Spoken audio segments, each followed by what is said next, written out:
wanamuita hasa ya Muhammad adrikni, ya Rasulullah adrikni, na wengine ya Aliyu adrikni, na wengine. Atakuwa na unyonge mmoja, kila mwaka ukifika atatozwa jizya, kodi maalum.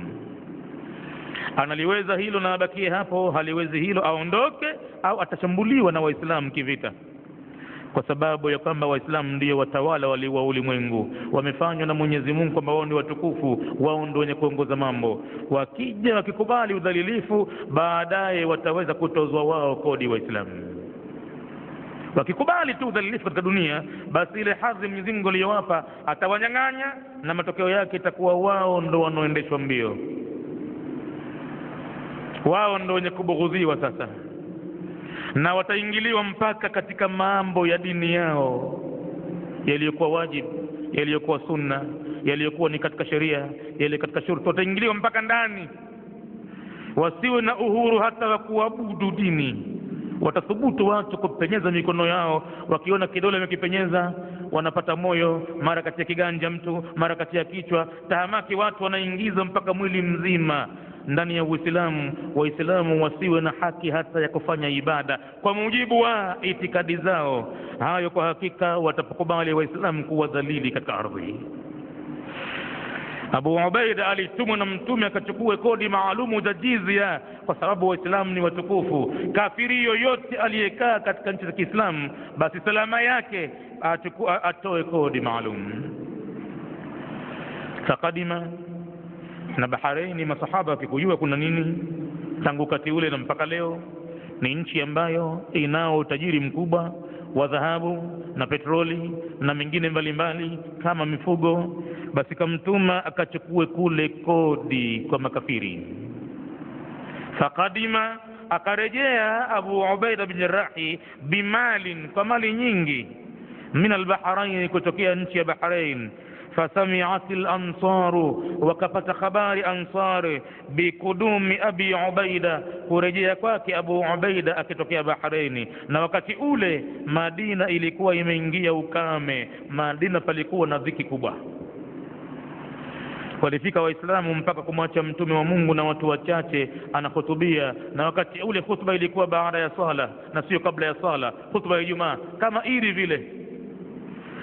Walielewa masahaba kwamba ukipenda unaweza kusikiliza, na usipopenda basi na kwenda zako, kama swala ya Idi vile ilivyokuwa. Walifika watu kumwacha Mtume, na baadhi ya watu wachache wanakimbilia misafara ya mali, au katumwa mtu kutoka pale kama Bahrain hivi, wanajua anakuja na mizigo mizuri, anakuja kanuna. Basi masahaba Ansari wakapata habari kwamba Abu Ubaida anarejea hivi sasa. Wafau salat alfajiri, wakajumuika masahaba hawa katika sala ya alfajiri. Fawafau, neno hili fawafau bimaana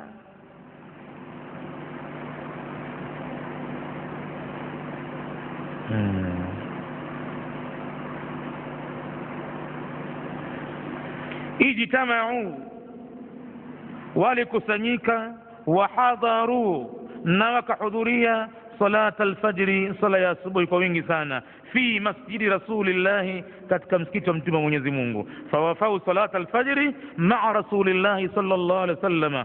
Falamma salla, alipokwisha kusali Mtume wa Mwenyezi Mungu, falamma salla rasulullahi sallallahu alaihi wasallam, insarafa, akaondoka pale kwenye sala. Fata'arradu lahu, Ansari wakamzingia Mtume.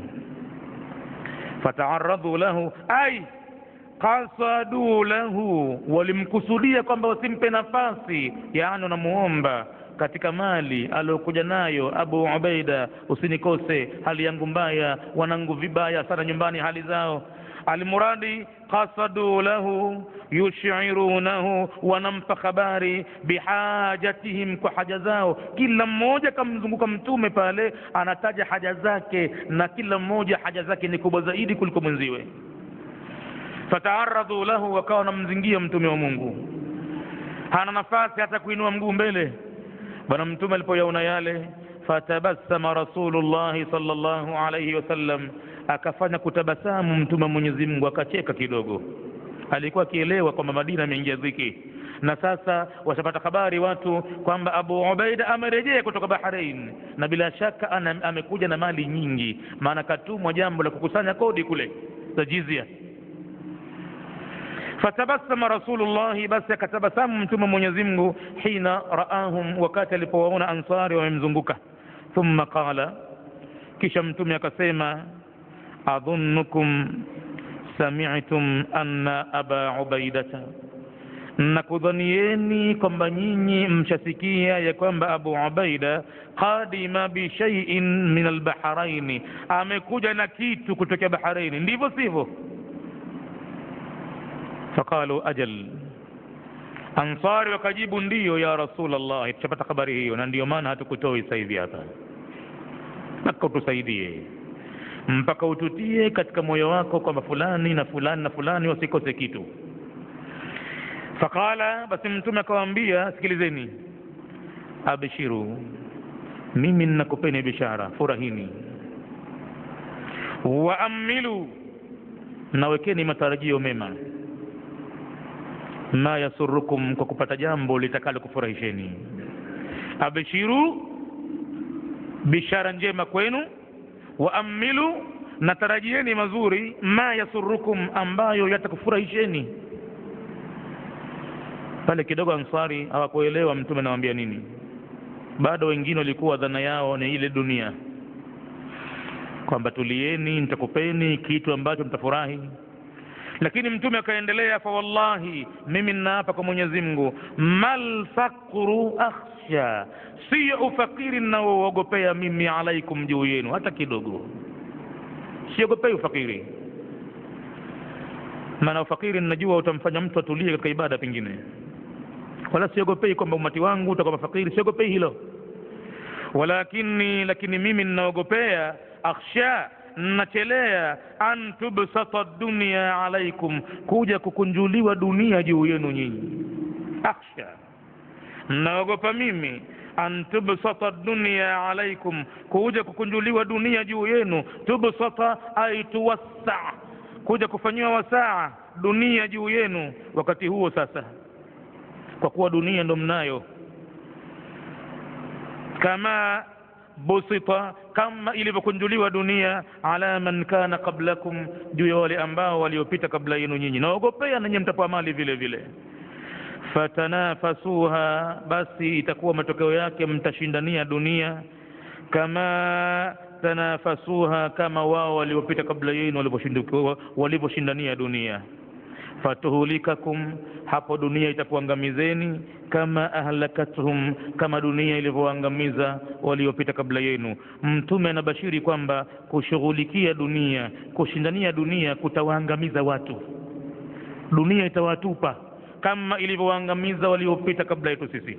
Alhadithu muttafaqun alayhi, imewafikiwa na maimamu wawili, Bukhari na Muslim. Sasa tunaingia katika afada alhadithu, faida za hadithi hii. Kwanza kabisa katika hadithi hii mtume alichokikusudia, tahdhiru man futihat alayhi dunya, mtume anaitoa tahadhari kwa kila atakayefunguliwa juu yake ulimwengu. Anampa tahadhari kubwa, maana tabia ya kibinadamu haikubali isipokuwa itaathiriwa na mali, na kwa hivyo upande wa taa, ibada siri itapungua, na jengine litakalotokezea kwake ni jeuri. Atakuwa na jeuri, atakuwa na majivuno, atakuwa na maringo na waringia wenziwe.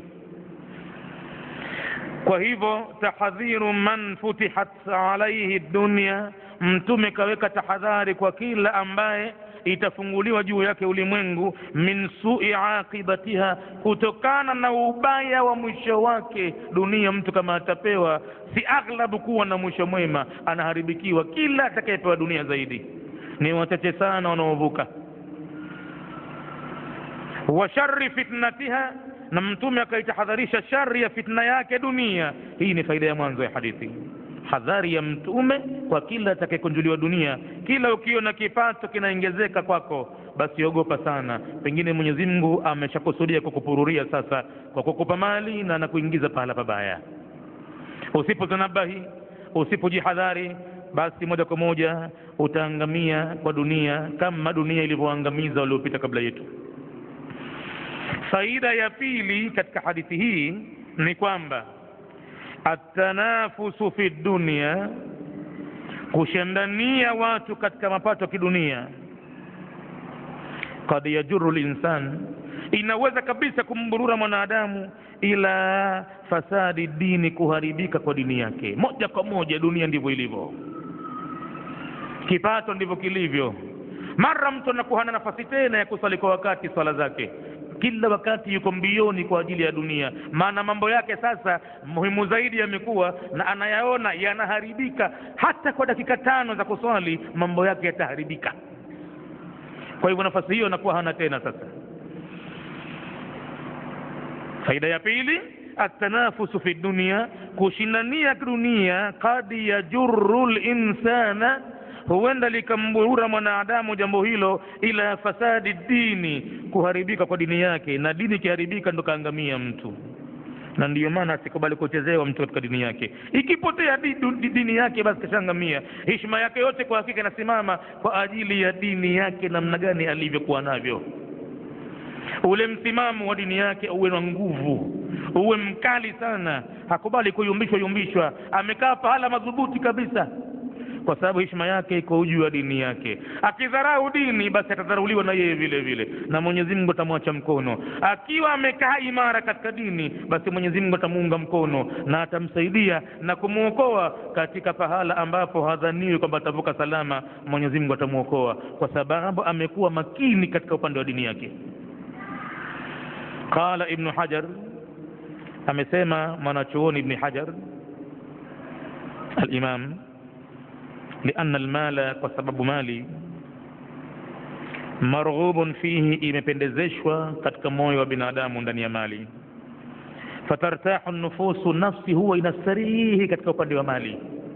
Hii ni kimaumbile, imeumbwa ile kwamba mtu anajijua tu kwamba ana pesa ndani ya mfuko wake, basi hata njaa huwa haioni kipindi kile, hana nafasi nzuri ya kupumzika pahala. Mazungumzo ya barazani kwake alikuwa kila mara kutwa kucha akionekana pale, maana hana la kufanya. Akageuza jina ya kwamba pale pahala kibaraza kile kinakuwa ni jobless corner, ni kona ambayo wanakaa waliokosa kazi, hawana kazi ya kufanya. Basi kutwa yuko pale anazungumza na wenziwe, lakini mifuko ikianza kujaa pale barazani pake panakuwa hapana nafasi tena. Hii ni tabia ya binadamu, na njaa huwa haioni siku ya kujaa mifuko yake kwamba ana fedha. Akijiona kwamba ana pesa, basi njaa huwa haioni tena. Sasa fikra zake ni nyingine kabisa zitakuwa. Mali ni kitu marghubun fihi, kimependezeshwa katika nafsi ya binadamu. Fa tartahu nufusu, basi nafsi huwa inaona raha, inastarehe. Anafika wakati mwanadamu mwenye pesa, basi afungue kabati atizame tu, ili kutumia anaziogopa zitapungua, zitamalizika. Hajistareheshi yeye wala mwingine, maskini ya Mungu. Basi anaridhika kwenda kufungua tajuri, akatizama mambo yalivyo, kisha akaanza kucheka nazo na akasema maneno pekee yake. Anazungumza pesa, mara azibusu kidogo, mara azirushe, mara azigeuze godoro azilalie. Akili hiyo inaanza kumharibika. Fedha ndivyo ilivyo, inamfanya mtu mpaka anakuwa mpumbavu, ikiwa fedha ya kweli kweli, sio fedha mchezo. Basi kwa hakika inaweza kumfanya binadamu akawa anastarehe sana, litalabihi, kwa ajili ya kuitafuta hiyo mali na akaipata. Fa tatamatta'u minhu, basi akikamilika nayo anastarehe nayo tu mali hiyo. Sasa ibada zinaanza kupewa mgongo. Kinachotizama pale ni vipi ataweza kuiridhisha nafsi yake, kuistarehesha katika mambo mbalimbali. Mwisho wake anaamua atembee duniani tu, basi akaangalia nchi mbalimbali, maana pesa za kuzifanya hanazo. Fatakau al-adawatu, matokeo yake huzuka uadui baina ya mtu na mtu. Al-mufdiyatu, uadui utakaopelekea lilmuqatalati, katika jambo la kupigana na kuuana. Chanzo ni nini? Ni mali. Hupelekea mashindano ya mali, kuuana watu, kila mmoja atakapata kingi yeye. Al-mufdiya na jambo la kuuana hupelekea ila alhalaki, kwenye maangamio. Hiyo ni faida ya pili ya wasia huu wa Mtume kuhusiana na mali. Faida ya tatu katika hadithi hii, adamul itmiinani, kukosekana utulivu, ila zakharifil hayati. Adamul itmiinani, kukosekana utulivu, ila zakharifil hayati, kuelekea kwenye mapambo ya uhai, adunia, wa kidunia, wa shahawatiha, na matamanio yake, wa adamu atanafusi biha, na kukosekana kabisa kabisa, wa adamu atanafusi biha, na kuacha kabisa mashindano. Hapa ndo Mtume amekusudia kwamba adamu al-itmiinani, watu waache kutulizana, ila zakharifil hayati ad-dunya, kuyatazama mapambo ya maisha kilimwengu. Mtume amekusudia hilo katika hadithi hii.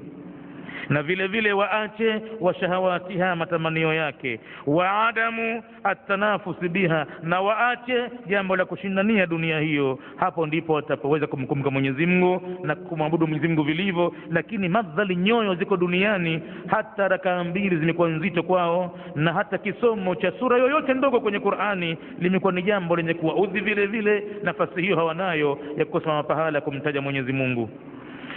Vile vile hadithi, faida ya 4 katika hadithi hii, rahmatur rasuli sallallahu alayhi wasallam, tunaonyeshwa rehema gani alizokuwa nazo mjumbe wa Mwenyezi Mungu bi ummatihi, kwa umati wake, wa khashiyatuhu alaihim, na woga wake bwana Mtume juu ya umati wake, wa tahdhirihim, na kuwahadharisha wao, an tuftinahumul hayatu dunya, isije ikawafitini maisha kilimwengu, yakawaachisha ibada ya Mola wao, lima fi dhalika, kutokana na yale yaliyomo katika jambo hilo, min alhalaki, katika mambo ya kuangamia, wadharari, na mambo ya madhara. Na faida ya mwisho, faida ya 5 katika hadithi hii ni kwamba alghina, jambo la utajiri, idha lam yakun muqayyadan, itapokuwa halikufunganishwa jambo hilo, bidhawabiti shar'i,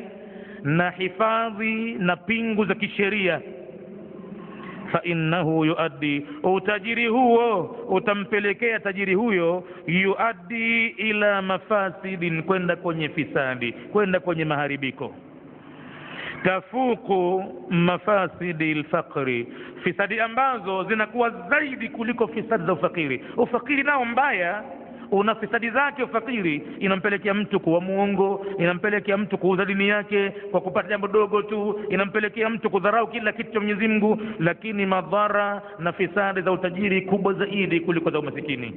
Manake utajiri ni uwezo, anaweza mtu kufanya lolote atakalo. Katika umasikini kuna baadhi ya mambo hayawezi, lakini katika utajiri hata akimtaka mke wa mtu basi mara moja kumchukua, akitaka kumdhulumu mtu haki yake mara moja tu, kwa sababu yeye ana kingi zaidi. Hata katika biashara, kama hawezi kukomboa mali mtu maskini, tajiri anakuja anatoa mara 3 kuliko cha maskini. Kwa hivyo anakuwa na uwezo mkubwa. Fisadi za utajiri kubwa zaidi kuliko za umasikini. Qala Allahu ta'ala, kwani amesema Mwenyezi Mungu mtukufu, innal insana la yatgha, hakika mwanadamu huwa jeuri, an raahu istaghna, pale anapojiona yeye ametosheka na kila kitu, hahitaji msaada kwa mwingine, kila kitu yeye ametosheka nacho. Wa adhanu al-ishai biidhnillah tabaraka wa ta'ala.